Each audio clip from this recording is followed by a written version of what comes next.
Hello everyone, আমি রিমা। আজকে কিন্তু তোমাদের সাথে কোনো ব্লগ শেয়ার করব না। আজকে এসছি তোমাদের সাথে গল্প করতে।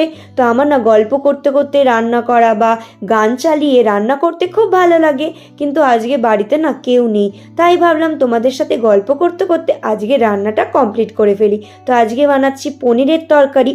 এক সময় না পনির আমার দু চোখের বিষ ছিল, পনির সহ্যই করতে পারতাম না, যার জন্য আমার মা বাবার পনির খাওয়া হতো না।